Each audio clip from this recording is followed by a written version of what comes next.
été évacué en urgence de son fief de Daoukro pour Abidjan, où il est décédé. Henri Konan Bédié s'est éteint à l'âge de 89 ans. Le président du PDCI a dirigé la Côte d'Ivoire de 1993 à 1999, après avoir pris la succession de Félix Houphouët-Boigny. Bonsoir Fatimata Wane.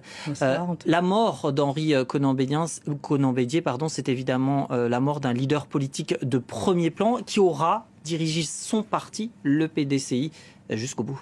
Absolument, jusqu'au bout. Le Parti démocratique de Côte d'Ivoire, c'est le parti historique de l'indépendance de la Côte d'Ivoire, fondé en 1946 par Félix Houphouët-Boigny, le premier président ivoirien, avec comme objectif affiché l'émancipation du peuple noir. C'est vraiment un parti très important dont Henri Konan Bédié prend la succession et la direction en 1993 à la mort de Félix Houphouët-Boigny pour ne plus le lâcher 30 ans plus tard.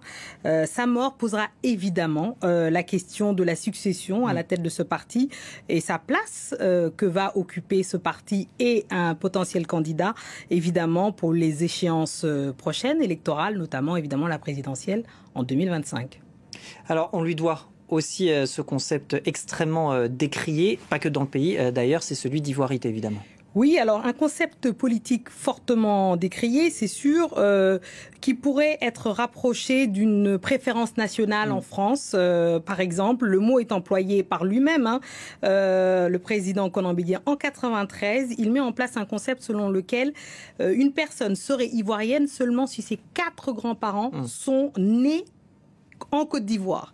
Et ce qui permet évidemment d'écarter à l'époque son opposant de l'époque, Alassane Ouattara, aujourd'hui président de la Côte d'Ivoire. Le FPI de Laurent Gbagbo s'en empare également, c'est-à-dire que ce concept d'ivoirité, il a malheureusement perduré dans le temps en Côte d'Ivoire pour exploiter un rejet des étrangers et pour aussi rejeter évidemment la concurrence d'Alassane Ouattara, toujours lui. Ce rejet de Ouattara sera fait notamment facilité par cette méfiance étrangère identitaire qu'a cultivé Laurent Gbagbo. Ce concept aussi a exacerbé, on le sait, hélas, les tensions au sein de la Côte d'Ivoire, le divorce entre le Nord et le Sud, cette différence entre les musulmans du Nord, les chrétiens du Sud, etc., etc. Et exacerbé évidemment par ce coup d'État le 24 décembre 1999. C'est comme ça qu'Henri Konan Bédié est débarqué, évidemment, par Robert Gué, on s'en souvient. Et il va s'en suivre des combats assez violents, une guerre civile. Voilà. Et ce concept, malheureusement, il reste entaché évidemment comme dans l'héritage d'Henri Konan Bédié, mais aussi il aura marqué en mal évidemment la politique ivoirienne parce que il y a eu beaucoup de morts évidemment vont découler de ce concept-là assez funeste pour le pays.